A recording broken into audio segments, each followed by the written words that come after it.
Muy buenas, ¿qué tal? Mañana es la clásica de San Sebastián y ganas ya de que llegue la carrera y hay que hacer un poco de previa también de lo que puede ocurrir del recorrido de los máximos candidatos a estar en esa lucha por la victoria final, que no son pocos, que es una carrera que creo que va a ser muy abierta y desde luego un recorrido muy exigente, muy largo, 237 kilómetros, carreteras y ascensos conocidos ya por todo el mundo. Los equipos y los corredores saben a la perfección cómo son estas carreteras, cómo son estas subidas. No creo que haya sorpresas en ese sentido, estará todo muy estudiado. Es una carrera hiper conocida por todo el mundo y lógicamente se va a hacer muy dura, va a ser muy difícil de controlar cuando siempre es una clásica de tantos kilómetros, con subidas y demás. No es fácil para los equipos controlar las escapadas, controlar algunos movimientos lejanos, siempre puede haber sorpresas y más cuando no hay un favorito claro, ¿no? Además, bueno, en principio la carrera, como estos últimos años, debería decidirse en ese último ascenso, que estamos hablando de 2 kilómetros a más del 10% de pendiente media, casi un 11% tiene esa última ascensión de la jornada, que coronan a unos 10 kilómetros, un poquito menos de línea de meta. Debería ser decisiva la subida, donde veamos esa lucha entre los máximos candidatos. Ya el año pasado, por ejemplo, vimos pelea entre Remco y Pello Bilbao hasta el final, en esa última ascensión, atacándose, metiendo ritmo. Finalmente pues llegaron juntos a línea de meta y es un poco lo que yo creo que puede ocurrir también en esta edición, que se seleccione mucho la carrera, que alguien ataque en esa última ascensión y que pueda o irse en solitario o llegar a un grupo muy reducido con un par de corredores, 5 como muchísimo los que aguanten en cabeza de carrera, y que evidentemente pues hay muchísima dureza, muchos metros de desnivel acumulados en esos últimos kilómetros de la etapa que deberían marcar la diferencia y algún equipo pues tomar la responsabilidad en busca de algún ataque, aunque no sería sorprendente que alguien lo probase de lejos y tratase de hacer la carrera dura muchísimo antes para dar la campanada. En cuanto a los candidatos, como he dicho, no hay ningún corredor que destaque especialmente por encima del resto. No está Evenepoel, que ha sido el ganador de las dos últimas ediciones y que de estar en esta edición claramente sería el máximo favorito, pero es una carrera que se plantea muy abierta. Hay ciclistas importantísimos como Alaphilippe, que ya sabe lo que es ganar esta carrera, pero sí que es verdad que no está en el mejor momento de forma de su vida. Se lo ha visto bien, por ejemplo, en los Juegos Olímpicos, en esta carrera de ruta. Trató de estar bien posicionado y reaccionando a los cambios de ritmo de Van der Poel, que sí que es verdad que en ese segundo ataque que hizo no pudo reaccionar Julian Alaphilippe, se quedó cortado y, bueno, por resultados no es el corredor evidentemente que conocimos hace ya bastantes años, pero sí que es un ciclista a tener en cuenta, que ya ha ganado esta carrera, que tiene mucha experiencia, que sigue siendo un corredor evidentemente con esa explosividad y esa capacidad de volar en este tipo de recorridos, que se le adapta a las mil maravillas y que podría estar sin ninguna duda en la pelea y no sería ninguna sorpresa. Un Alaphilippe que podría tener una doble baza en su equipo con la presencia de Mikel Landa, un Landa que tiene que llegar también muy confiado del Tour, que acabó muy fuerte, mejor de lo que él mismo se esperaba, con un muy buen resultado también en la clasificación general, que llega a la Vuelta con muchísimas expectativas, sabiendo que va a ser el líder del equipo Soudal para la clasificación general, que tiene mucha ambición, confía yo creo también en su estado de forma, viendo cómo le fue el Tour, y que bueno, a tan pocos días de que empiece ya la Vuelta a España, esta clásica de San Sebastián tiene que ser una prueba importante también para Mikel, para ver cómo está en las piernas realmente en competición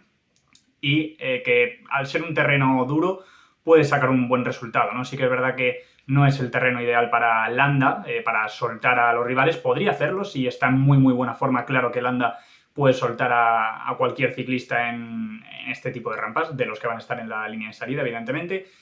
pero lo tiene complicado, ¿no? Porque, bueno, al llegar un grupo reducido, si es que se produce eso, y Landa, que tampoco es que sea el ciclista más explosivo del pelotón, pues le puede costar un poco más y, lógicamente, pues en una llegada no es tan rápido como pueden ser otros corredores, pero es una doble baza, ¿no? Que podría jugar el equipo Soudal y Mikel, desde luego, que podría estar delante y para probarse, ¿no? Como digo, para esa Vuelta a España. Pero luego a partir de ahí hay muchos candidatos, por ejemplo el UAE con Jan Christen, con Hirschi, Del Toro, habrá que ver cómo sigue evolucionando, que está haciendo una temporada muy buena, Alessandro Covi, que también tiene un buen resultado años atrás en esta clásica San Sebastián, al igual que Hirschi, al igual que Sivakov, que ya fue segundo en una edición por detrás de Remco Evenepoel, que se le da bien esta carrera. McNulty es otro que podría brillar en este terreno. Digamos que tampoco tienen un líder claro, pero sí que tienen unos cuantos corredores que se defienden muy bien aquí y que puede ser un equipo muy interesante, ¿no? También para controlar la carrera y buscar sus opciones. Education First, por ejemplo, tiene a Nelson Powles, que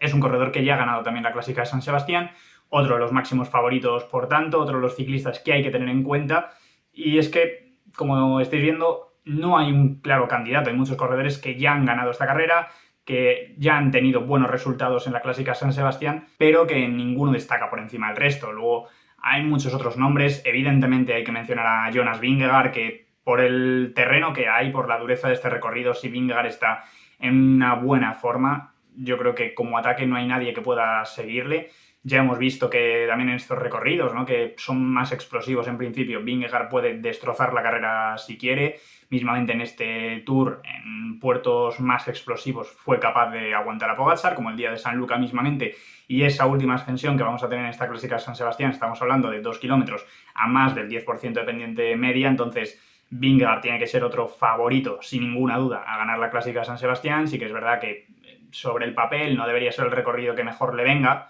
evidentemente esta Clásica, pero como esté en plena forma no le descarto ni muchísimo menos para la victoria y le podría llegar a poner incluso en la primera posición, como tenga un buen golpe de pedal, el ciclista danés del equipo Visma, que bueno, puede que comparta aspiraciones en esta Clásica San Sebastián con un Kuss, que llega en buen estado de forma, ganando esta Vuelta a Burgos con una victoria de etapa también, que está preparando la Vuelta con mucha ambición, con las expectativas también de revalidar ese triunfo que consiguió el año pasado, y que bueno,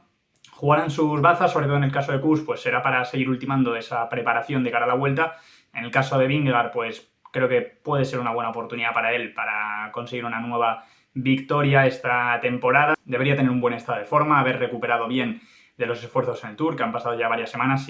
Imagino que habrá tenido tiempo para descansar, para recuperar y entrenar nuevamente. No sabemos cómo estará realmente, pero creo que es un recorrido también muy, muy exigente que le puede favorecer al danés.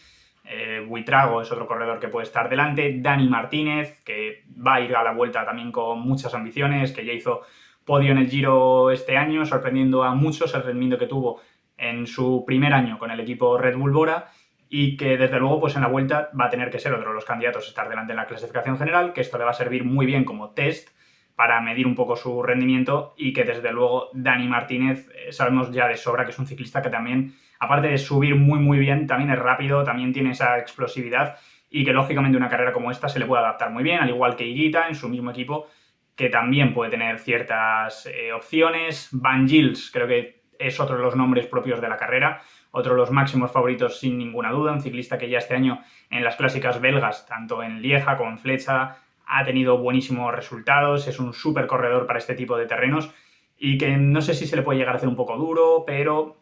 Van Gils no sería una sorpresa que tuviese esas piernas, ¿no?, como para estar peleando la victoria final. Y hay muchos, como veis, Michael Woods, Richie Tello, que está haciendo una buena temporada, el propio Johnny Zaguirre, que sabe lo que es brillar también en esta carrera, incluso quizá Jesús Herrada podría hacerlo muy bien también, Lenny Martínez, que sabe moverse en este tipo de clásicas a las mil maravillas, Johannesen, Narváez, que para mí es otro de los máximos candidatos, no sé cómo lo veis vosotros, pero teniendo en cuenta lo que hizo en esa primera etapa del Giro de Italia este año con Pogačar, que también es una subida similar, muy corta, muy exigente en cuanto a pendientes, fue capaz de aguantar a Pogačar, fue capaz de estar con él en ese descenso, de ganarle luego al sprint, un ciclista rapidísimo, hiper explosivo, que tiene también un buen equipo a su alrededor,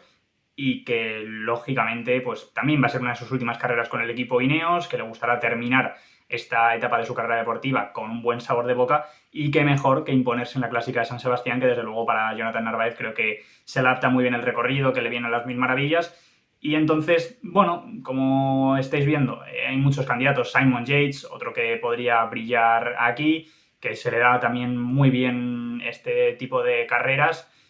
Pero bueno, no hay un claro candidato, ¿no? Hay muchos otros como Ciccone, Aramburu, que podría hacerlo bien, O'Connor. Pero bueno, sea como sea, creo que va a ser una carrera muy abierta, difícil de controlar, en la que, como veis, hay muchísimos candidatos. Va a ser seguro entretenida de ver, con un final muy exigente, como siempre, en esta Clásica de San Sebastián, ya conocido por todo el mundo. Así que bueno, tocará disfrutar de la carrera, que sí que ha tenido sorpresas negativas, como es la baja final de Primoz Roglic, que se esperaba que estuviese en esta clásica de San Sebastián, y que desde luego que Roglic se haya bajado es una mala noticia, teniendo en cuenta que la Vuelta a España está ya aquí a la vuelta de la esquina, que no queda nada para el comienzo de la tercera gran vuelta de la temporada, y que Roglic se baje de una carrera que tenía prevista no es lo mejor. Sí que es verdad que han podido a lo mejor decidir desde el equipo y su entorno que sea lo mejor tomárselo con calma, teniendo en cuenta que viene de esa lesión en el Tour de Francia y directamente competir ya en la Vuelta, no arriesgarse a tener una nueva caída, y que a lo mejor es mejor que esté rodando tranquilamente y entrenando en su casa, ultimando esa preparación. Pero sí que es verdad que no da un buen presagio, no son las mejores sensaciones que un ciclista como Roglic, que le viene también perfectamente este tipo de recorridos, pues se baje de la carrera. Habrá que ver si finalmente está en la Vuelta o no, porque ya se viene rumoreando que hay dudas al respecto, se sigue sin saber con certeza, y esto pues genera aún más dudas a la posible participación de Roglic en la ronda española. Habrá que ver, ¿no? Si finalmente está en la Vuelta, si no, pero bueno, sea como sea, habrá que disfrutar de esta clásica de San Sebastián, que seguramente será muy emocionante como todos los años, con muchos ataques, con sorpresas y con muchos ciclistas, ¿no?, que tendrán ambición y la esperanza de sacar un magnífico resultado en una carrera prestigiosa como es esta clásica de San Sebastián. Así que nada, lo dicho, muchas gracias por ver el vídeo, dadle like, dadle a la campanita, suscribíos y nos vemos en el siguiente vídeo. Chao.